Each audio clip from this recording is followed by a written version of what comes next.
Hi viewers, welcome to my channel. வாங்க இன்றைக்கி மோர் குழம்பு செய்யலாம். இப்போ இருக்கிற வெயிலுக்கு நம்ம வயிற்றுக்கு நல்ல குளிர்ச்சியான மோர் குழம்பு சாப்பிட்லாம். வாங்க அது எப்படி செய்வதுன்னு பார்ப்போம். அதற்கு தேவையான இன்க்ரீடியன்ட்ஸ் வந்து 1 கிளாஸ் அளவுக்கு நான் கடலைப்பருப்பு எடுத்திருக்கேன். கால்வாசி நான் துவரம்பருப்பு எடுத்திருக்கேன் வடைக்கோசரம். வாங்க அதை நம்ம ஊற வச்சு பச்சை மிளகா சிறிதளவு சோம்பு போட்டு அரைச்சி எடுத்துக்கலாம்.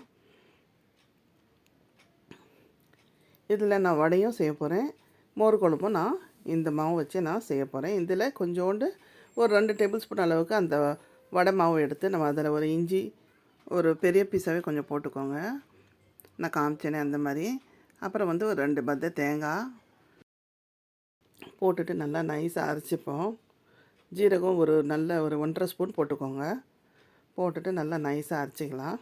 பச்சை மிளகா போட்டு நம்ம அதில் அரைச்சா நம்ம வந்து அது கலர் மாறிடும். அதனால் நம்ம பச்சை மிளகா மெலிசாக கட் பண்ணி தனியாக சேர்த்துக்கலாம். இந்த மாதிரி தனியாக மெலிசாக கட் பண்ணிக்கோங்க.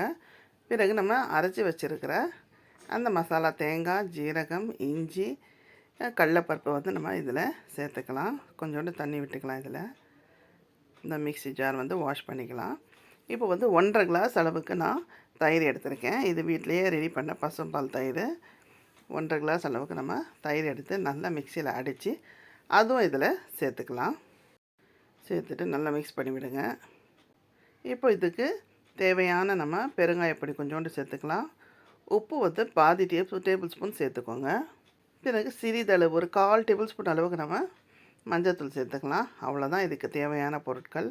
இது சாப்பிட்டா ரொம்ப உடம்பு குளிர்ச்சிங்க. இப்போ இருக்கிற வெயில் காலத்துக்கு நம்ம இந்த மாதிரி மோர் குழம்பு செய்து நம்ம சாப்பிட்லாம். வடையும் நம்ம சைமல்டேனியஸாக வறுத்து நம்ம இந்த மோர் குழம்புல சேர்த்துக்கலாம். வாங்க இப்போது இந்த மோர் குழம்பு மீடியம் ஃப்ளேமில் வச்சு நம்ம பாயில் பண்ணுவோம். சைட்லேயே நம்ம தாளிப்பை வந்து ரெடி பண்ணிக்கலாம். கடுகு, ஜீரகம் நம்ம போட்டுக்கிட்டோம்.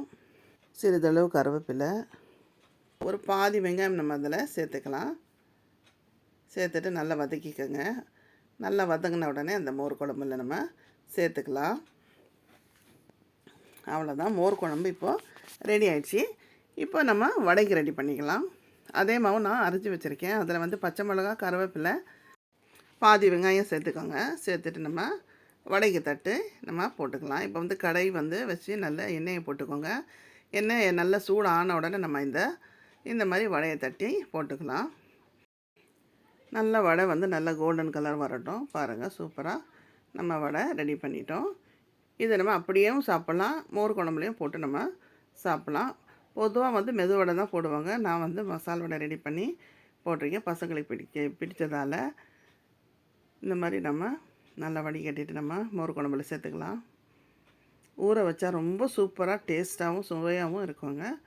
நீங்கள் இந்த மாதிரி நீங்கள் கண்டிப்பாக ட்ரை பண்ணி பாருங்கள். மசால் வடை மோர் குழம்புல போட்டு கண்டிப்பாக உங்களுக்கு பிடிக்கும். வாங்க இப்போது சர்வ் பண்ணிடலாம். இது நல்லா ஊறட்டும். ஒரு 1/2 hour ஊறின பிறகு நல்லா டேஸ்ட்டாகவும் சுவையாகவும் இருக்கும் இந்த மோர் குழம்பு. இப்போ இருக்கிற வெயில் காலத்துக்கு இந்த மாதிரி மோர் குழம்பு செஞ்சு நீங்கள் கண்டிப்பாக சாப்பிடுங்க. இந்த ரெசிபி உங்களுக்கு பிடிச்சிருந்ததுன்னா இந்த வீடியோவை லைக் பண்ணுங்கள், ஷேர் பண்ணுங்கள், கமெண்ட் பண்ணுங்கள். மறக்காமல் பானுஸ் கிராண்ட் ஃபீஸ் சேனலை சப்ஸ்கிரைப் பண்ணிவிடுங்க. அப்படியே பக்கத்தில் உள்ள பெல் ஐக்கான் பட்டனையும் ப்ரெஸ் பண்ணிவிடுங்க. தேங்க்யூ.